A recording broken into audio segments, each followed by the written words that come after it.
Hello, everybody. This is Noah and John, and we are from UrbanDigs. And today we're going to be talking Manhattan. And Johnny, we got Fred Peters, the Yes, one we and do. only CEO of Warburg Realty. We love some Fred Peters. And Okay. and Forbes columnist, by the way. Forbes columnist. He's in his office. He's wearing pants. He's not in jogging pants anymore. He's in his office. He's in New York City. I mean, we're getting back, John. That's right.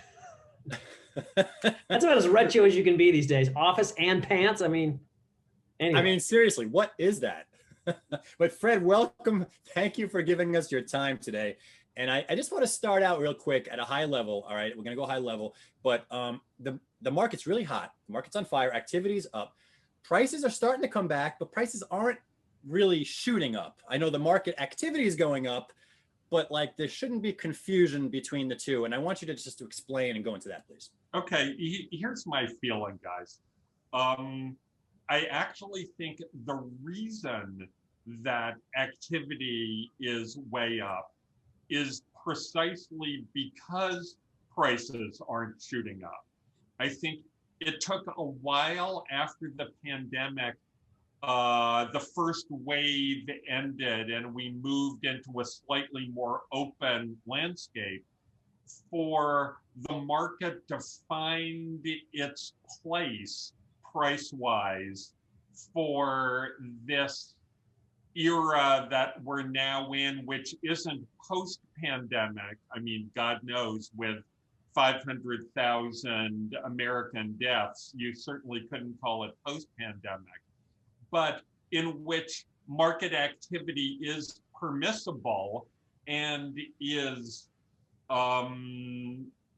really, as you said, going through the roof. I think one of the reasons it's going through the roof is because the market did find its level at which buyers were comfortable.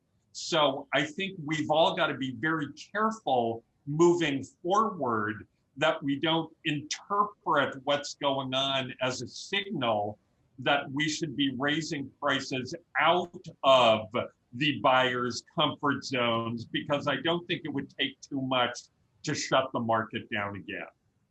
Yeah, and I mean, I'm so glad that you mentioned this, because a lot of agents are telling me that they have buyers that feel like they missed it. And I try to explain to them, off the record, obviously not with their client privy to that, and say, listen, the activity's up. The market's not dislocated anymore. That's what's going on. There's a marketplace. There's liquidity. Right. Yeah. Prices maybe kind of bottomed and are coming back, and maybe they bounced a little bit off of that fear window. Fear window. And that's the key, is like those buyers that expected to come in here and get that fear trade, that's not there, but the discount is still there. The discount is still there. And Noah, I always like to say to my agents, you always see the bottom of the market in the rear view mirror. Nobody ever really knows when it's happening.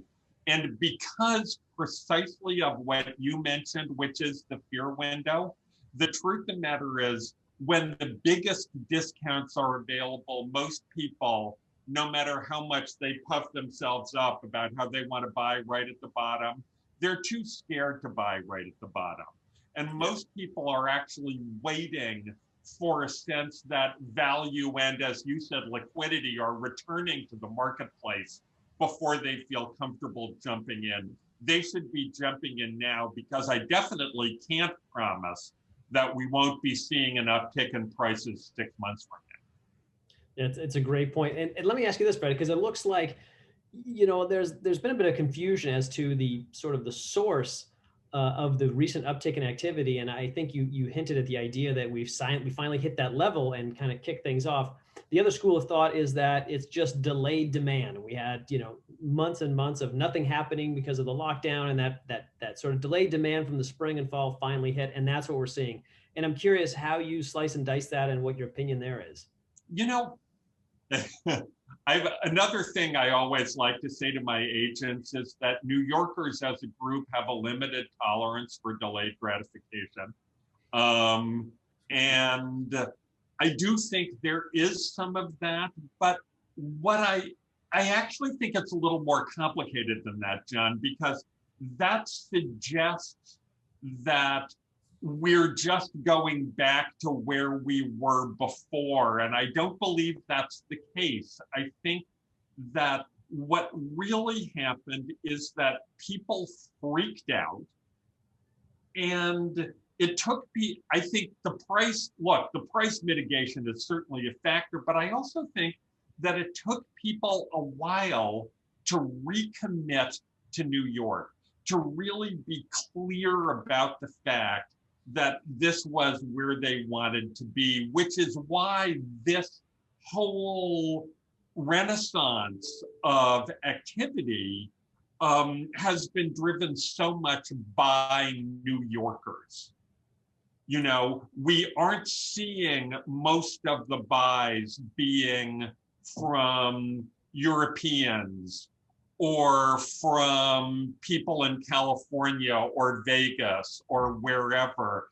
This has really been a renaissance of New Yorkers recommitting to their city, seeing an opportunity, and also, and I think this is a point that's made a lot, it's certainly not original to me, once you spend 3 months at home, never going out, it's really clear to you what works and doesn't work about your home.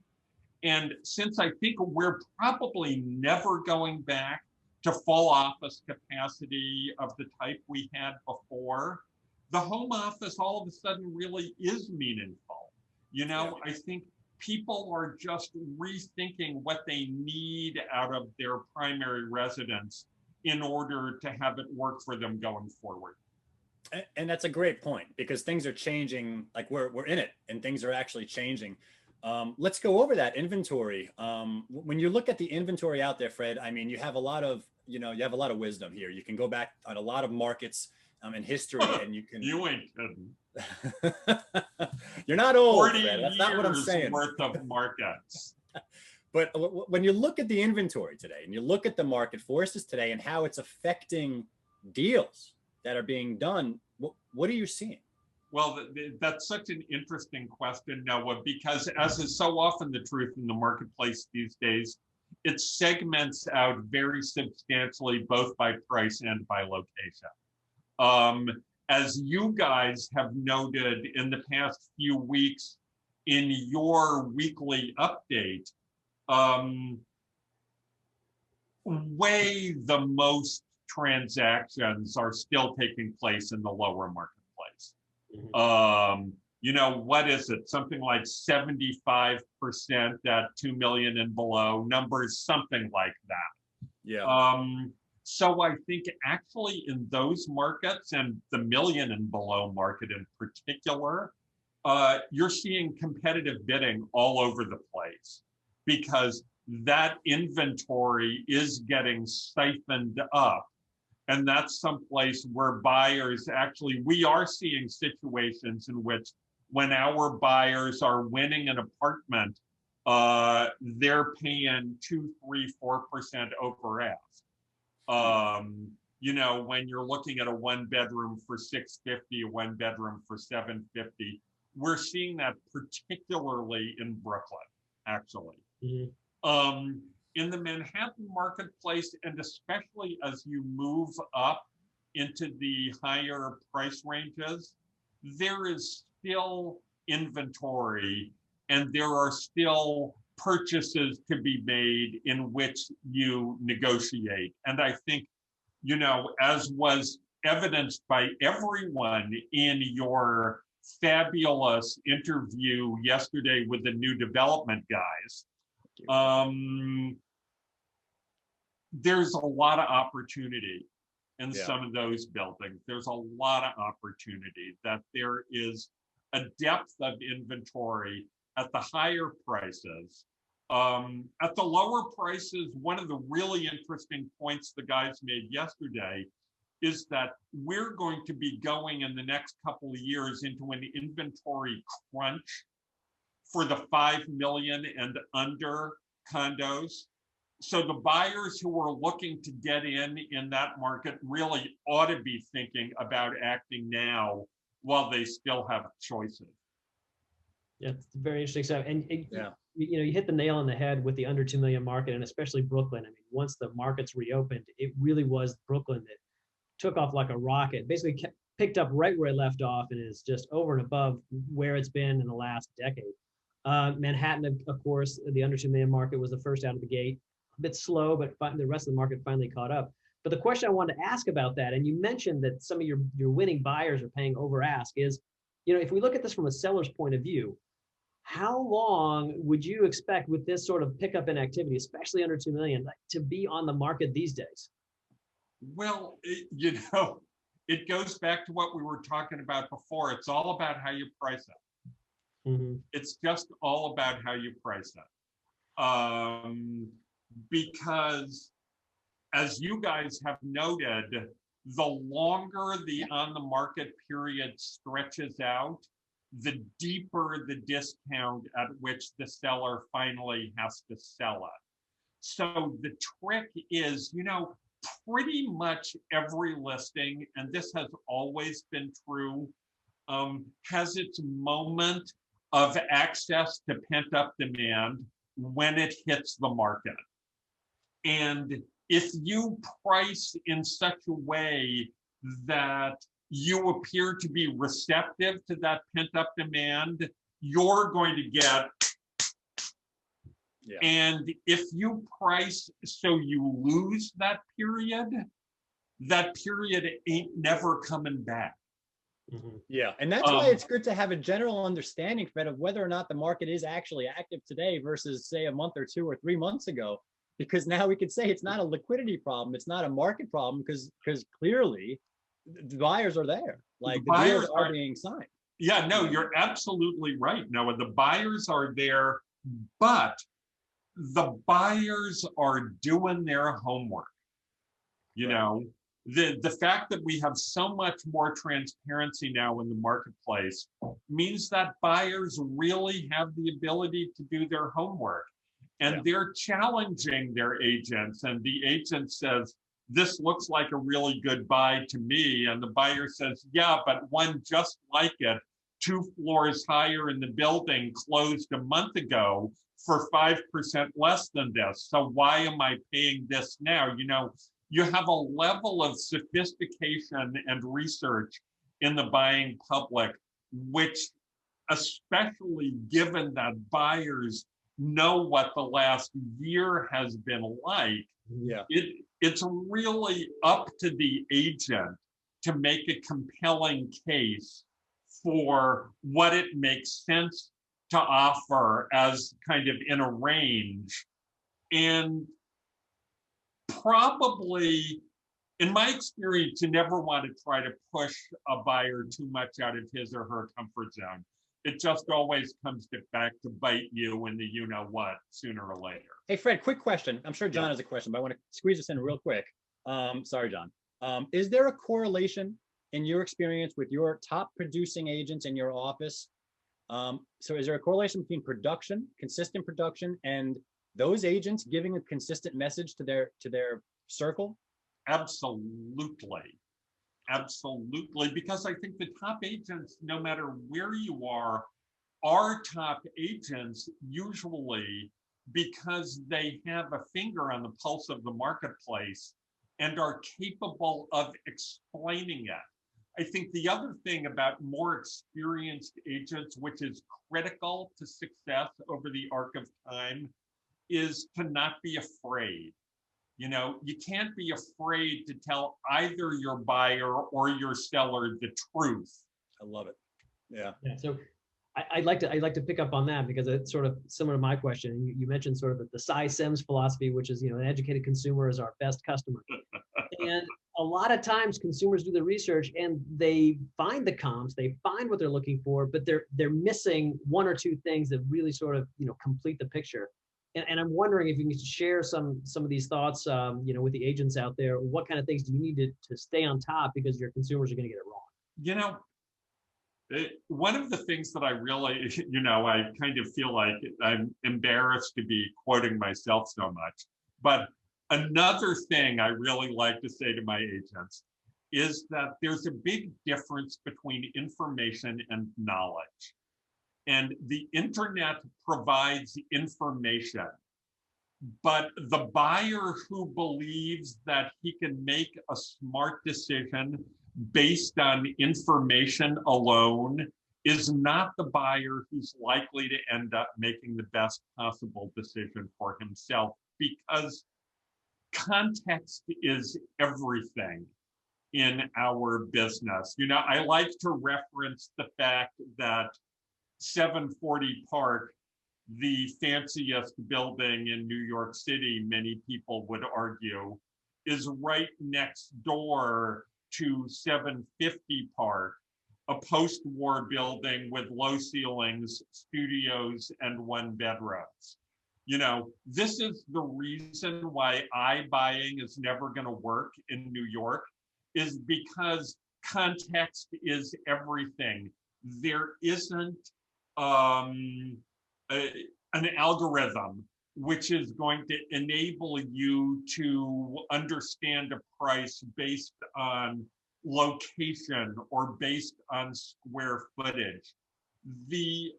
And you know, so in an environment in which an A building and a C building can be right next to each other, you really do make better decisions with the guidance of somebody who understands the marketplace, who can say, this sold for this because of these reasons. It was in great condition.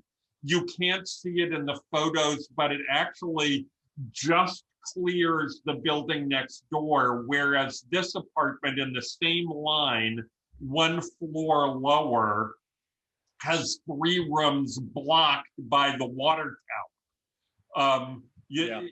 There are just so many nuances, and I think that's what we provide. That's the knowledge we provide, which information alone doesn't give you. You have to know how to interpret the information. And young agents should think about this when they're doing their daily lives, because I mean, you take a bigger picture of where you're going to be in 5 years from now, and you build that wisdom, you build that knowledge over that time by paying the right attention to the right things as you do them. Otherwise, you're going to spend years doing things and you're not going to collect that information, and you're going to. No, I think that's exactly right. No, and actually one of the things that makes me crazy with many of the agents my agents deal with today is that they've basically been on a team and only been involved selling units in new development.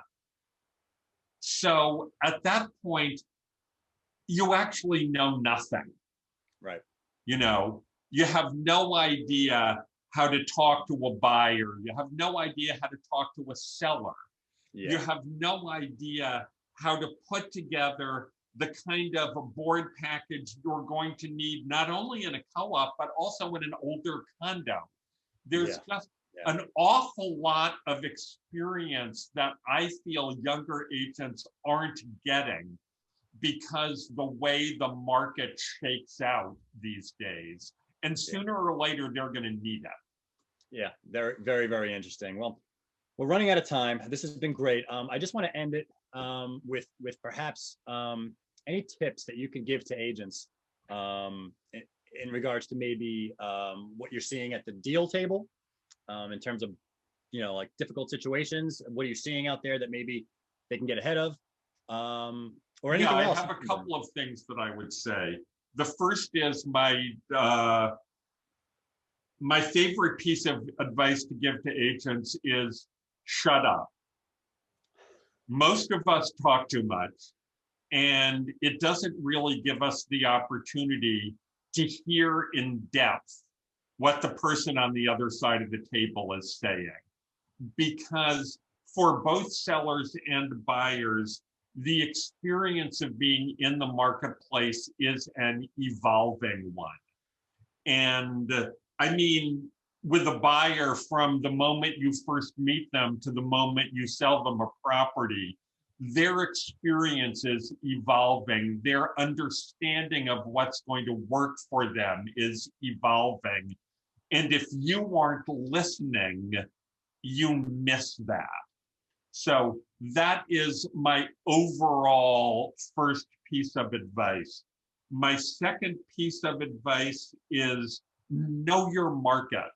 Sit at home and just do research. Just scroll through the inventory. Open the e-blast so you look at the property and you see what its pros and cons are. You really, the more you know the market, the more credibility you have, and the better you're able to talk about where the market is. Third, read the paper. You got to be able to put whatever you're advising buyers and sellers to do into the more global economic context of where the country is. This is a major asset for almost everybody, and they want to understand it not only as their home, which obviously is of first importance, but also as an investment. And you've got to be able to contextualize that investment in terms of the larger marketplace. So the more broadly you educate yourself about the economy and the marketplace and what's going on in it today, the more successful you're going to be. Listen, Yep. know the local market that you're transacting in, and be aware of what's happening in the world around you. It's a constant evolution. Yes, it's always, that's exactly right, John. It's always changing, and you've got to stay on top of it. You need to sound like you could be their financial advisor as well as their real estate advisor. You know, as we all know, the big thing about market transparency is that it has ceased to make us transactors in just information alone when access to listings was gated. Yeah. So now it really is about how much really solid advice you can bring to those transacting in this marketplace. And if you can't provide much, then you're not worth the paper you're printed on. Yeah. Agents need to understand that the knowledge and the transparency together will ultimately bring the bid and the ask closer, and that's what makes the deals happen. That's exactly right. When buyers and sellers don't know what's going on in the market, they're confused. It's cloudy out there. There's no one telling them. That's when the bid-ask spread gets wide, and that's our job. That's our job. Otherwise, there's no reason to pay us. I love it. All right, this has been great. Fred Peters, CEO of Warburg Realty, thank you so much for your time. That is John Walkup. I am Noah Rosenblatt. We're both from UrbanDigs. This has been Talking Manhattan, and we'll catch you next time.